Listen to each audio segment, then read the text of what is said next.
Bonjour à tous et bienvenue dans la série La maladie de Fabry, une CMH pas comme les autres.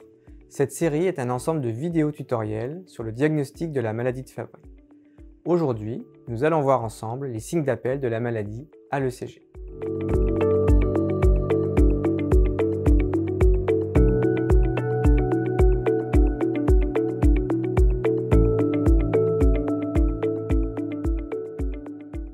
L'atteinte électrique dans la maladie de Fabry est au premier plan. Elle est fréquente, multifactorielle et complexe.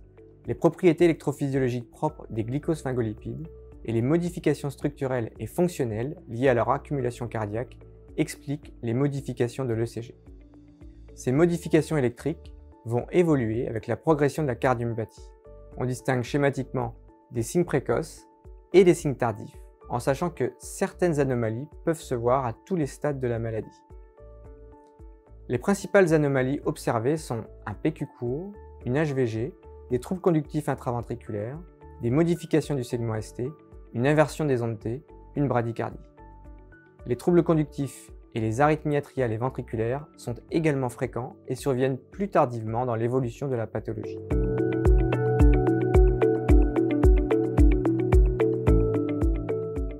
Les raccourcissements de l'intervalle PQ et de la durée de l'onde P, en présence d'une hypertrophie ventriculaire gauche, constituent les principaux signes d'appel de la maladie de Fabry.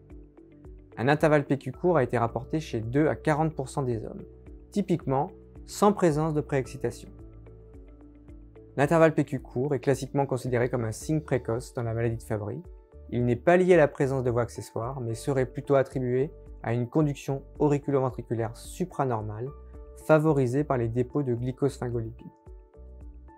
L'analyse combinée de l'intervalle PQ court et du QT corrigé a été proposée pour différencier la maladie de Fabry des autres causes d'hypertrophie ventriculaire gauche, comme la cardiopathie hypertensive ou l'amylose.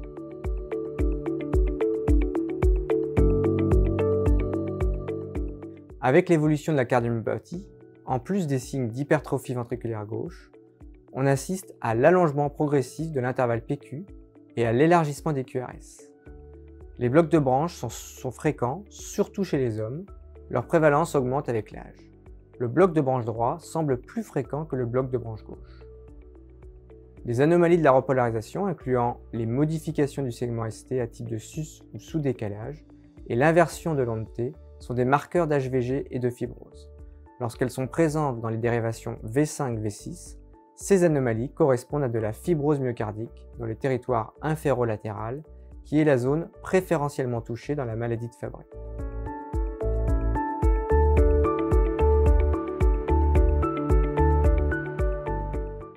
Comme cité au début de cette vidéo, une bradycardie peut être aussi observée dans la maladie de Fabry. Une bradycardie de repos, une insuffisance chronotrope à l'effort et une dysfonction sinusale sont fréquentes. Des troubles conductifs de haut grade survenant prématurément sont également des signes d'appel pour une maladie de Fabry. Le recours à une stimulation cardiaque définitive pour des blocs auriculo-ventriculaires de haut degré ou une bradyarythmie est 25 fois plus fréquent dans la population Fabry que dans la population générale. Les mécanismes des troubles conductifs sont intriqués et associent entre autres des anomalies du système nerveux autonome et une dégénérescence précoce des voies de conduction.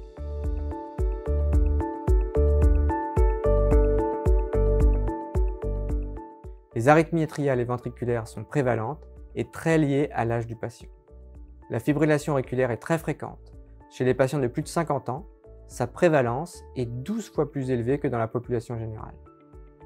Elle est favorisée par la dilatation de l'oreillette gauche, liée à la dysfonction diastolique, et par l'infiltration du myocarde atrial par les glycosphingolipides.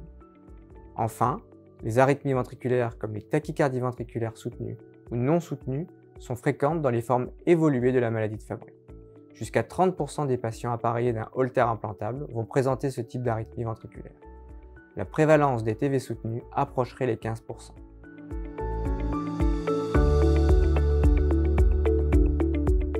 En conclusion, l'ECG est très souvent modifié dans la maladie de Fabry. En plus des signes liés à l'hypertrophie ventriculaire gauche, un intervalle PQ court, une bradycardie et les troubles conductifs sont des signes d'appel qui doivent faire rechercher une maladie de Fabry. Voilà, c'est terminé pour ce tutoriel. N'hésitez pas à visionner les autres vidéos de la série.